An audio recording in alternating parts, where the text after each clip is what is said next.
মহাভারতের কুচক্রী শকুনি এত পাপ করার পরও সে কেন স্বর্গে গিয়েছিলেন?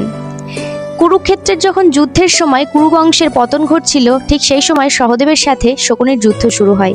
শকুনিকে সহদেব জিজ্ঞাসা করেছিল যে তার তো এত তীক্ষ্ণ বুদ্ধি দিয়ে সে এই ভয়ঙ্কর যুদ্ধ সৃষ্টি করলো, তারপর কেন তাহলে তিনি গান্ধার রাজ্যে ফিরে গেলেন না? তখন শকুনি সহদেবকে কি উত্তর দিয়েছিল জানেন? গান্ধাররাজ সুবলের কন্যা হচ্ছে গান্ধারী, আর তার জন্মের সময় একটি অভিশাপ ছিল। এই কারণে তাকে প্রথমে একটি ছাগলের সাথে বিবাহ দেওয়া হয় এবং পরবর্তীকালে তার সাথে ধৃতরাষ্ট্রের বিবাহ হয়। ভীষ্মদেব প্রথমে এই ঘটনাটি না জানলেও পরবর্তীতে যখন এই ঘটনাটি জানতে পারে, তখন গান্ধাররাজ সুবলের প্রতি অত্যন্ত ক্রোধান্বিত হয়ে পড়ে এবং গান্ধাররাজ সুবলকে শকুনি সহ তার সকল ভাইকে কারাগারে আবদ্ধ করে, আর তাদের প্রত্যেক দিন একটি করে চালের ভাত খেতে দেওয়া হতো।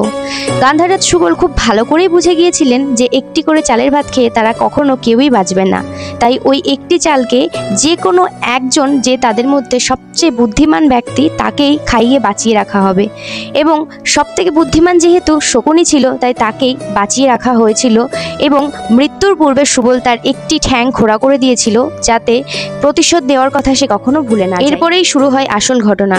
শকুনির পিতা সুবলের হাড় দিয়ে তৈরি হয় পাশার ঘুঁটি, যার মাধ্যমে সে যখন যেরকম দান চাইতো সেই রকম দান ফেলতে পারত। আর এইভাবেই আস্তে আস্তে কুরুবংশের সাথে পাণ্ডবদের মহাযুদ্ধ শুরু হয়ে গেল। পরবর্তীতে শকুনি খুব ভালো করেই বুঝতে পেরেছিল যে সে এই রকম ধরনের কর্ম করতে করতে বহু পাপ করে ফেলেছে, তাই এই পাপ থেকে মুক্তি পাওয়া একদমই সহজ নয়। যুদ্ধে যদি সে মৃত্যুবরণ করে তাহলে সে স্বর্গলাভ করতে পারবে, তাই সে যুদ্ধে পতিত হয়েছিলেন। আর যেহেতু কুরুক্ষেত্রের মাঠে মৃত্যুবরণ করলে স্বর্গলাভ হয়, তাই শকুনিও স্বর্গলাভ করেছিলেন। হরি বল, রাধে রাধে, হরে কৃষ্ণ।